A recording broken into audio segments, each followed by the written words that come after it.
कृषि कानूनों की वापसी के बाद आए कुछ बयानों और उससे उठ रहे सवालों पर गौर करते हैं, जो कि बहुत अहम है। शुरुआत हम प्रधानमंत्री के बयान से ही करेंगे, जो उन्होंने कृषि कानूनों को वापस लेते हुए दिया था।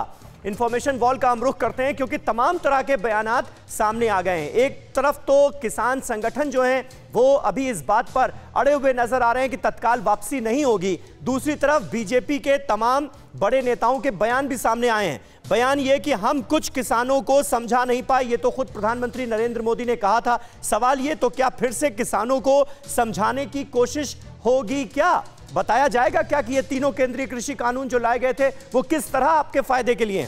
80% छोटे किसानों के लिए बेहद फायदे के लिए था ये कानून, ये कहा था प्रधानमंत्री नरेंद्र मोदी ने। और ज्यादातर हमारे किसान जो हैं वो छोटे किसान हैं, यानी 2 हेक्टेयर से कम लैंड वाले। क्या किसानों के एक वर्ग से दोबारा कानून लाने की मांग उठेगी? क्योंकि सरकार के हिसाब से भी ये बड़ा वर्ग है जिसके लिए ही ये कानून लाया गया था।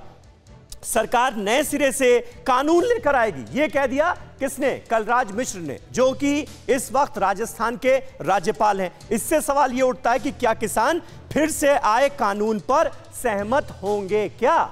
और क्या ये कृषि कानून वापस लाए जाएंगे क्या? यह भी एक सवाल है।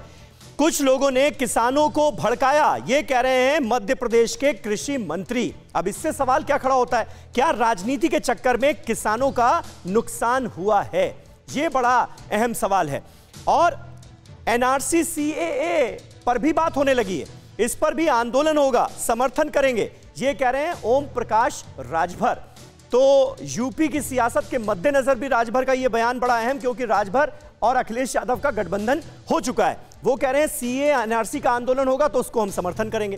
क्या आंदोलनों की आड़ में बीजेपी से राजनीतिक लड़ाई लड़ी जाएगी? ये मुफीद जमीन नजर आ रही है क्या तमाम विपक्षी पार्टियों को कि एक कानून जो है वो वापस ले लिया गया तो अब बाकियों की भी डिमांड उठाई जाए? कश्मीर में भी अनुच्छेद 370 की वापसी हो, यह कहा महबूबा मुफ्ती ने तीनों केंद्रीय कृषि कानूनों की वापसी के ऐलान के बाद। सवाल यह कि अमन की राह पर निकल चुका कश्मीर कुछ लोगों को रास नहीं आ रहा है। और अब जब तीनों केंद्रीय कृषि कानूनों को वापस लिया है सरकार ने, तो एक तरह का पिटारा खुलता हुआ नजर आ रहा है। चौधरी साहब, अब इसका जवाब कैसे देंगे आप? क्योंकि कृषि कानूनों को लेकर विरोध होता है, आंदोलन चलता है किसानों का, उसके बाद सरकार वापस ले लेती है कानूनों को। अब सीए एनआरसी की बात भी हो रही है, उधर कश्मीर में अनुच्छेद 370 की भी बात हो रही है। क्या जवाब है आपका? देखिए, ओम प्रकाश राजभर जी का बयान में बड़ी गंभीरता से सुन रहा था। हाँ, उसको कोई बहुत सीरियस लेने की आवश्यकता नहीं है। वो अखिलेश यादव जी के साथ आज चुनाव के मैदान में जा रहे हैं और उनको न कोई देश से मतलब है, न समाज से मतलब है, न कश्मीर से मतलब है। उन्हें केवल मुस्लिम समाज के भाइयों का वोट हासिल करना है। आज उत्तर प्रदेश के अंदर कांग्रेस पार्टी और समाजवादी पार्टी दोनों में कंपटीशन हो रहा है।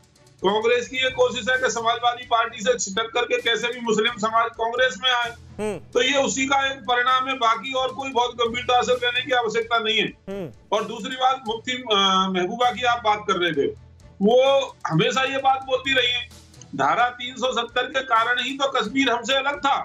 धारा 370 और 35A ही तो थी जो हमारे और वहां के लोगों के बीच में दीवार बन के खड़ी हुई थी। तो दीवार को ढहाने का काम आज केंद्र की सरकार ने किया है। न्यूज़ टॉप 9 रोज सुबह 7 बजे और शाम 7 बजे सिर्फ TV9 भारतवर्ष पर।